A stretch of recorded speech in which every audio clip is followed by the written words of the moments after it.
আল্লাহর কত পাওয়ার, কত মর্যাদা বন্ধু।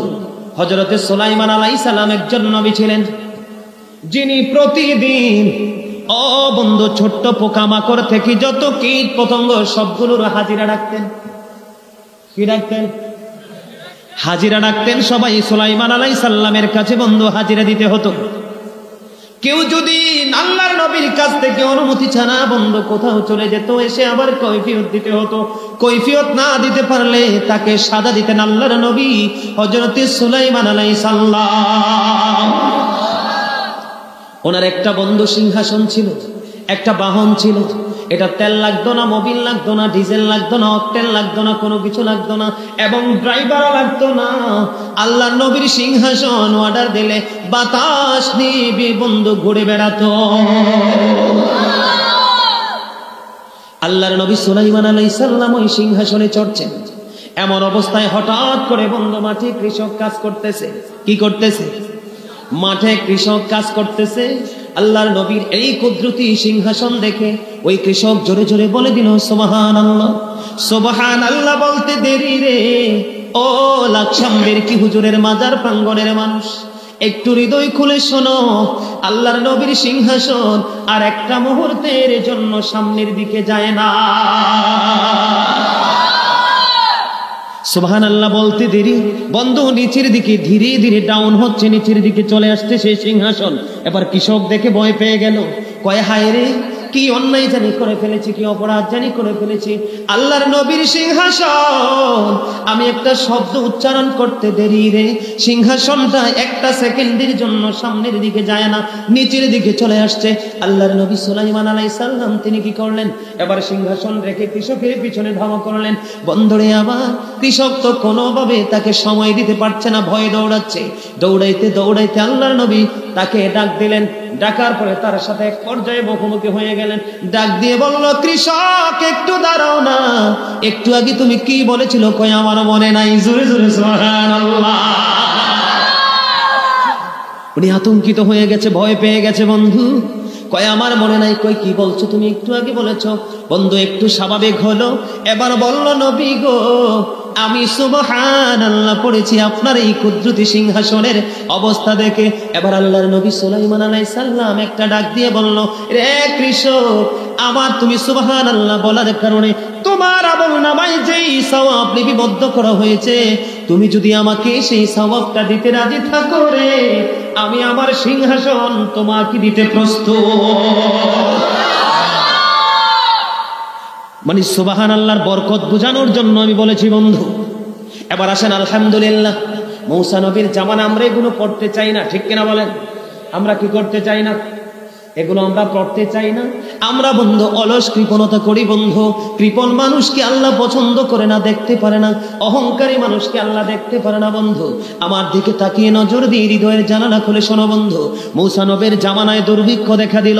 অনাবৃষ্টির কারণে গোটা পৃথিবী বন্ধু ধ্বংসস্তূপে পরিণত হয়ে গেল। তো মূসা নবী, এই জন্য মূসাকে কিন্তু কালিমুল আলামিন একবার স্ট্রেট ফরওয়ার্ড ভাবে বলে দিয়েছে, পৃথিবীতে বৃষ্টি দিবে না। বন্ধুরে আমার, ওই বৃষ্টি দিবে না শব্দটা শুনতে দেরি অবলা প্রাণী উচ্চ আওয়াজে ডাক দিয়ে বলল আলহামদুলিল্লাহ। আলহামদুলিল্লাহ বলতে দেরি রে ও বন্ধু লাকসামবাসী রে, আলহামদুলিল্লাহ বলতে দেরি রে। এবং প্রবল বেগে বন্ধু বৃষ্টি পড়া শুরু হয়ে গেল। এবার আল্লাহর নবী আশ্চর্য হয়ে গেল, ব্যাপার কি? এবার পাখি দেখে দেখে বলে, নবী গো, ও নবী, তুমি তো আল্লাহর নবী, মিথ্যা বলতে পারো না। তুমি আমাকে একটু আগে বললা বৃষ্টি হবে না, এখন কেন প্রবল বেগে বৃষ্টি শুরু হয়ে গেল? রহস্য কোথায়? এবার মূসা কালিমুল্লাহ আল্লাহ রাব্বুল আলামিনকে বলল, আল্লাহ গো, তুমি তো বলেছো পৃথিবীর বুকে বৃষ্টি দিবা না। আমি পাখিকে জানাইতে দেরি, তুমি বৃষ্টি দিতে দেরি করলা না, এটার মধ্যে রহস্য কি? আমার আল্লাহ ডাক দিয়ে বলে, মূসা, তুমি তো জানো না, ছোট্ট সরল মনা অবলা পাখি, আমি যখন বলেছি দিব না, এত ভয়ঙ্কর পরিস্থিতির মধ্যে থেকেও সে কোনো বিচলিত হলো না, শুকরিয়া জ্ঞাপন করলো। আমি আল্লাহ তার আলহামদুলিল্লাহর শব্দে তো খুশি হয়েছি, বৃষ্টি না দিয়ে আর থেমে থাকতে পারলাম না।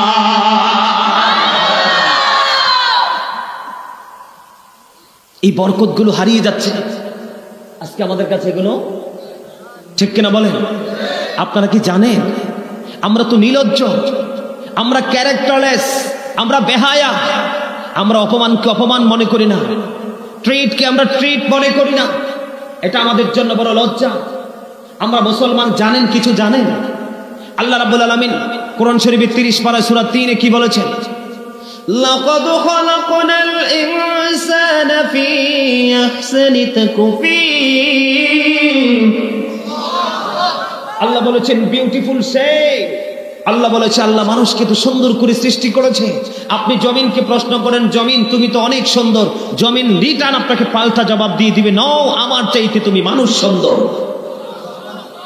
আপনি আকাশকে বলেন আসমান তুমি তো অনেক সুন্দর, কখনো তুমি অন্ধকার হও, কখনো আবার আলোয় পরিণত হও, কখনো তুমি গ্লেজি হও, আবার কখনো তুমি গ্লেজিহীন হও, তোমার রূপের তো শেষ নাই। আসমান সঙ্গে সঙ্গে তোমাকে উত্তর দিয়ে দিবে, নও, আমার চাইতে তুমি সুন্দর, কারণ আল্লাহ নিজে তোমাকে সুন্দর করে বানিয়েছে। আমি আসমান, জমিন বলবে আমি জমিন, সব তোমাদের জন্য। কিন্তু তারপরেও তো আমরা আলহামদুলিল্লাহ বলতে পারি, আল্লাহর পবিত্রতা বর্ণনা করতে সুবহানাল্লাহ বলতে পারি, আল্লাহর বড়ত্ব স্বীকার করতে পারি। বন্ধুরে আমার, আল্লাহ আমাদেরকে সুন্দর করে সৃষ্টি করেছে বন্ধু। এবার আমি আপনাদেরকে নিয়ে সূরা ইনফিতরের মধ্যে যাব। আল্লাহ বলেছেন ফি আইসুরাতিম মা শাআ রাক্কাবাক। আল্লাহ ক্রিয়েটেড দ্য মাইন্ড। আল্লাহ বলেছেন আল্লাহর মন মতো করে আমাদেরকে বন্ধু বানাইছে। আল্লাহ সুন্দর করে বানাইছে, আমরা হয়ে গেছি কালো, কারণ নিজের চরিত্রের কারণে বন্ধু কালো। আল্লাহর মন মতো করে আমাদেরকে সৃষ্টি করেছে বন্ধু, আমরা হয়ে গেলাম নষ্ট, কারণ পৃথিবী আমাদেরকে মাতাল করে দিয়েছে। আমি আজকে বলে গেলাম বন্ধু, আল্লাহর ওলি হযরতে বেরকি হুজুরের দরবার শরীফ থেকে আজকে বলে গেলাম, আজকে থেকে সিদ্ধান্ত নেন অতিরিক্ত কোনো লোভ লালসা অন্তরে ধারণ করব না, অতিরিক্ত কোনো লোভকে আমার সিনায় জায়গা দিব না। কালকে থেকে দেখবেন আপনার পুরো পরিবার, পুরো জীবন, পুরো মহল্লা হয়ে যাবে আল্লাহর নূরে নূরানি। কারণ মানুষ অন্যায় করে, অত্যাচার করে, ব্যভিচার করে, জুলুম করে, নির্যাতন করে, নিপীড়ন করে বন্ধু, সেই সবগুলো সে অন্যের উপর করছে না, নিজের উপর নিজে করছে। বন্ধুরে আমার, এই যে এখন বর্তমানে বিসমিল্লাহ, খাবার শুরু বা ভালো কাজের আগে আমরা বিসমিল্লাহ পড়তে পারি না, ঠিক কিনা বলেন? কারণ আমার পেটে এত খিদা, আমি এত বেশি ক্লান্ত, বিসমিল্লাহ বলতে আমি সুযোগ পাই না, কারণ আই এম ভেরি টায়ার্ড। কথা বলে না? কিন্তু যুবকরা তোমরা আমাকে পছন্দ করো না? আরে আমারে পছন্দের দরকার নাই, আমার কথাগুলো পছন্দ করো, তাইলে হবে, ঠিক কিনা বলে? এই যে এদিক দিয়ে কয়েকটা বসছে, একবারে পলকহীন দৃষ্টিতে আমার দিকে তাকিয়ে আছে, ঠিক এইভাবে তাকিয়ে থাকো, তোমার ব্রেইন একটার পর একটা সেট আপ হয়ে যাবে। আজকের পর থেকে তুমি মানুষের মতো মানুষ হয়ে যাবে। বন্ধুরে আমার, বিসমিল্লাহ বলতে বললে সভাপতি সাহেব আই এম ভেরি টায়ার্ড, বিসমিল্লাহ বলবো কখন? ক্লান্ত হয়ে পড়েছি। এখন বিসমিল্লাহ না বলে খাবার শুরু করে দিলাম অথবা কাজ শুরু করে দিলাম, কাজ করতে করতে পুরোপুরি complete, I am very relax. আলহামদুলিল্লাহ বলার সুযোগ নাই, ঠিক কিনা বলেন? আলহামদুলিল্লাহর বরকত একটা এক্সাম্পল দিলাম বন্ধু মূসা নবীর জীবন থেকে। এবার আপনাদেরকে আমি আরেকটা এক্সাম্পল দিব বন্ধু, হৃদয় খুলে শোনেন, আমার দিকে তাকান। এটা কিসের চাঁদ? রজবের চাঁদ। আমার নবী মেরাজে গিয়েছিলেন, জানেন তো সবাই। মূসা নবী কত দেখতে চাইলো আমার আল্লাহকে। মূসা বলে ও রব্বি আরিনি, আল্লাহ বলে লান তারানি, ঠিক কিনা? আর আপনার আমার নবী সম্পর্কে আল্লাহ রাব্বুল আলামিন বলেছেন সুবহানাল্লাযী ইয়াসরা বিআবদিহি লাইলাম মিনাল মাসজিদিল হারামি ইলাল মাসজিদিল আকসাল্লাযী বারাকনা হাওলাহু লিনুরিয়াহু মিন আয়াতিনা। আল্লাহর হাবিবকে, আমাদের নবীকে আমি সবসময় বুকে হাত দিয়ে বলি I am very successful person. আমি সবসময় বুকে হাত দিয়ে বলি, কনফিডেন্সলি আজকেও বলছি I am very successful, I am the great person. বলে হুজুর কেন গো? কারণ এমন নবীর উম্মত হয়েছি বন্ধু, অন্য নবীরা পর্যন্ত আফসোস করেছে, নবী না হইয়া যদি আখিরি নবীর উম্মত হইতাম জীবন ছিল ধন্য, ঠিক কিনা বলেন? বন্ধুরে আমার, এই মেরাজের রজনীতে আমার নবী গেলেন, জান্নাত দেখলেন, জাহান্নাম দেখলেন, আল্লাহ কত নিদর্শন দেখাইলেন, সব চতুর্দিক বরকতময় করে দিলেন। আল্লাহ রাব্বুল আলামিন আমার নবী জান্নাতে গিয়ে 4টা নহর দেখলেন। কয়টা? কথা বলে না, কয়টা? 4টা নহর। কয়টা? চারটা নহর মানে নদী বলতে পারেন, খাল বলতে পারেন, সাগর বলতে পারেন, যেটাই বলেন। নালা, নহর কয়টা? চারটা বন্ধু। একটা হলো পানির নদী, একটা হলো দুধের নদী, একটা হলো শরবতের নদী, আর একটা হলো মধুর নদী। পানি পছন্দ করে না, মধু পছন্দ করে না, দুধ পছন্দ করে না, শরবত পছন্দ করে না বন্ধু। পৃথিবীর বুকে একটা মানুষও খুঁজে পাওয়া যাবে না। কথা বলেন না কেন? আমি আপনাদেরকে বিসমিল্লাহর বরকত বুঝাচ্ছি বন্ধু। বিসমিল্লাহর পাওয়ার কত। বিসমিল্লাহ শরীফ তেলাওয়াত, ইসম শরীফ তেলাওয়াত করলে বান্দার ইজ্জত কত বেশি বেড়ে যায়। বন্ধুরে আমার, হৃদয়ের জানালা খুলে তোমরা সবাই শোনো। এই এলাকার আমার মা, আমার বোনেরা, আমার ভাই, আমার বাবারা, সবাইকে ডেকে ডেকে বলছি রে, হৃদয়ের জানালা খুলে সবাই শোনো গো। আজকের মাহফিল হতে পারে চিরস্থায়ী জান্নাতের বড় একটা মাধ্যম। বন্ধুরে আমার, আমার নবী চারটা ঝর্ণা দেখলেন। ব্যাপার কি? ঝর্ণাগুলো জান্নাতে। চারটা নহর আসলো কোত্থেকে? উৎপত্তি স্থল কোথায়? এবার জিবরাইল আলাইহিস সালাম অন্যান্য ফেরেশতা সহ আমার নবীকে নিয়ে বন্ধু উৎপত্তি স্থলে নিয়ে গেলেন। যাওয়ার পরে হঠাৎ করে আমার নবী নজর দিয়ে থাকলেন, বিশাল বড় একটা গম্বুজ দেখা যায়। বন্ধু কিতাবে যেইভাবে এসেছে বর্ণনাটা, ওই গম্বুজটা এত বিশাল বড় ছিল, পৃথিবীর মানুষগুলো সবগুলোকে যদি ওই গম্বুজের উপরে যদি তুলে দেওয়া হয়, ছোট্ট ছোট্ট অনুকণার মতো দেখা যাবে। এত বিশাল গম্বুজ, এত বিশাল গম্বুজ আমি দেখতে পেলাম। সামনে গেলাম, আমি ফিরে আসতে চাইলাম। ফিরে আসতে চাওয়ার পরে ফেরেশতারা বলল, নবী গো, আপনি কি ভিতরটা একটু তালাশ করে দেখবেন কিনা? ভিতর উৎপত্তি স্থলটা আপনি দেখবেন কিনা? আমার নবী বলতেছেন, এই যে গম্বুজ দেখতে পাইলাম, গম্বুজের নিচের অংশে দিয়ে দরজা দেখা যায়, দরজার মধ্যে তালা ঝুলানো। আমি কেমন করে তালা ঝুলাবো? তালাটাকে আমি ওপেন করব, কারণ আমার হাতে কোনো চাবি নাই। কি নাই? বলতেছে কে? আমাদের নবী হুজুরিপুর নূর সাল্লাল্লাহু আলাইহি ওয়াসাল্লাম। আমার নবী ডেকে ডেকে বলছে, বন্ধু আমার কাছে তো কোনো চাবি নাই, আমি কেমন করে এই বিশাল তালা খুলবো? এবার ফেরেশতা ডেকে ডেকে বলতেছেন, ইয়া রাসূলুল্লাহ, ইয়া হাবিবাল্লাহ, নবী গো, ও প্রাণের নবী, আপনার কাছে অবশ্যই নবী গো চাবি আছে। কই কি? নবী পবিত্র ইসম শরীফ পড়ে আপনার বরকতময় হাত মোবারক আপনি বাড়িয়ে দেন। আমার নবী বিসমিল্লাহির রহমানির রহিম বলে যখন বরকতময় হাত যখন বন্ধ বাড়িয়ে দিলেন, তখন অটোমেটিক্যালি তালাটা ওপেন হয়ে যায়। আরো জোরে বলুন সুবহানাল্লাহ। সুবহানাল্লাহ ওয়ালহামদুলিল্লাহ লা ইলাহা ইল্লাল্লাহ। সুবহানাল্লাহ আলহামদুলিল্লাহ লা ইলাহা ইল্লাল্লাহ।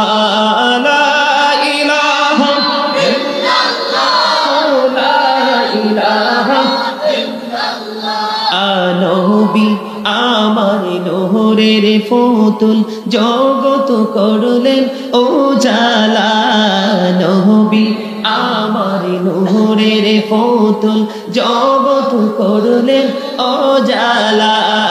রোজ হাসরে করবেন তিনি উম্মতের ফয়সালা।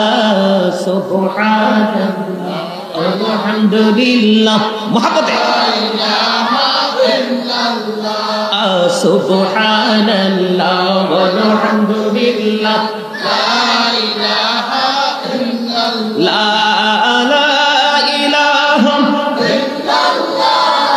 লা ইলাহা ইল্লাল্লাহ। আরশি কুরসি লৌহ কলম সৃষ্টি যাহার ওসিলা। আরশি কুরসি লৌহ কলম সৃষ্টি যাহার ওসিলা। নিজে আল্লাহ খুশি হইয়া নাম রাখলেন হাবিবুল্লাহ। সুবহানাল্লাহ আলহামদুলিল্লাহ লা ইলাহা ইল্লাল্লাহ মুহাম্মাদুর রাসূলুল্লাহ সাল্লাল্লাহু আলাইহি ওয়াসাল্লাম। জোরে জোরে বলুন আলহামদুলিল্লাহ। বন্ধুরে আমার বলতেছিলাম, আমার নবী যখন বিসমিল্লাহ শরীফ তেলাওয়াত করে যখন বরকতময় হাত যখন সামনের দিকে বাড়িয়ে দিল, অটোমেটিক্যালি বন্ধ তালাটা খুলে গেল। এবার তালা খোলার পরে আমার নবী বরকতময় কদম বাড়িয়ে দিলেন। যাওয়ার পরে এবারে দরজার ভিতর দিয়ে ভিতরে ঢুকলেন। যাওয়ার পরে চাইয়া দেখে চারটা কোণে চারটা নহর উৎপত্তি হচ্ছে। কয়টা কোণ? চারটা কোণে চারটা। বন্ধু একটু মজার আলোচনা করব কিনা?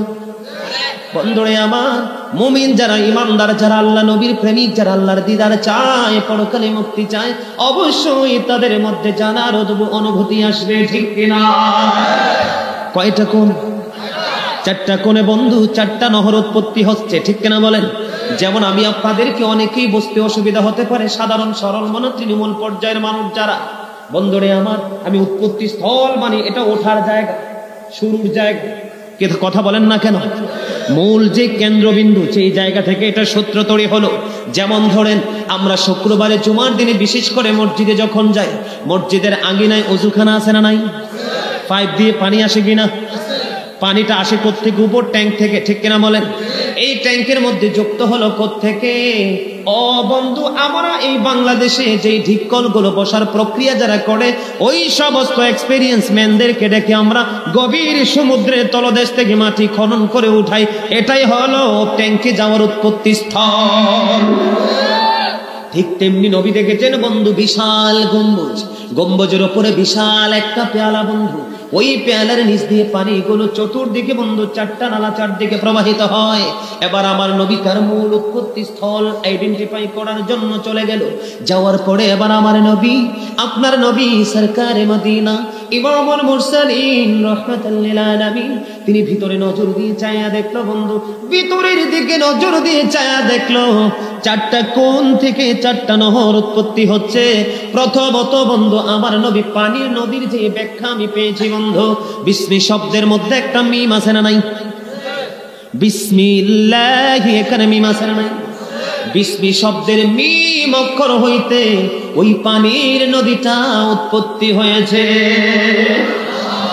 পানির নহর, বিসমি শব্দের মিম অক্ষর হইতে বন্ধু পানির নহরটা উৎপত্তি হয়েছে।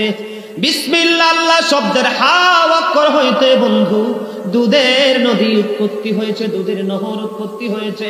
বিসমিল্লাহ, বিসমিল্লাহির রহমান শব্দের মিম অক্ষর হইতে বন্ধু শরবতের নদীটা বন্ধু উৎপত্তি হয়েছে। রহিম শব্দের শেষ মিম হইতে ওই বন্ধু মধুর নদীটা উৎপত্তি হয়েছে। এই বিসমিল্লাহর মধ্যে চারটা হরফ থেকে চারটা নহর উৎপত্তি। বলে হুজুর এটা পড়বো কেন? মুসলমান আমরা ইমানদার, আমাদেরকে হিসাব দিতে হবে, আমাদের ইমান টেকসই কিনা, আমাদের আমল ঠিক আছে কিনা সে জবাব দিতে হবে। আজকে আমি বলে গেলাম এলাকাবাসী, বেরকি হুজুরের মাজার প্রাঙ্গণের মানুষ সবাইকে বলছি বন্ধু, আজকের পর থেকে, আজকে থেকে প্রত্যেকটা ভালো কাজ করার আগে বিসমিল্লাহ শরীফ পড়বে। কয়টা? বিসমিল্লাহ শরীফ পড়বে প্রত্যেকটা ভালো কাজের আগে। তোমার জন্য এই চারটা নহরই বরাদ্দ থাকবে। আজকে আমরা বিসমিল্লাহ বলি না, আলহামদুলিল্লাহ বলি না, আল্লাহু আকবার তো বলি না, আর খাবার দাবারের আদব তো নাই, যেখানে দাঁড়ায় সেখানে খায়। অথচ দাঁড়াইয়া খাওয়ার কোনো বৈধতা, বাম হাতে খাওয়ার কোনো বৈধতা। আমার নবীর সামনে এক ব্যক্তি বাম হাতে খাচ্ছে, আমার নবী বলছেন ডান হাতে খাও। ওই ব্যক্তি উত্তর দিল, নবী গো আমি ডান হাতে খেতে পারি না। অথচ সে কিন্তু খাওয়ার যোগ্য, খেতে পারেন, কিন্তু তিনি অহংকার করে কি করলেন না, ডান হাতে নবীর কথাটা না মেনে তিনি কি করলেন না, ডান হাতে খেলেন না, বাম হাতেই খেতে থাকলেন। আমার রাসূল তখন বলেছেন তুমি যেন আর কোনোদিন ডান হাতে খেতে না পারো। হাদিসের রাবী বলেছেন তখন থেকে আমার নবী যেদিন বলেছে তুমি যেন আর কোনোদিন ডান হাতে খেতে না পারো, সেদিন থেকে আর জীবনে কোনোদিন সে ডান হাত তার উপরে তুলতে পারেনি। আজকে আমরা সক্ষম থাকার পরেও অক্ষমতার ভাব দেখাই, এটা আমাদের ঈমানি দুর্বলতা এবং আল্লাহর প্রতি ভয় না থাকার কারণ, ঠিক কিনা বলেন? আরো আলোচনা শুনবেন?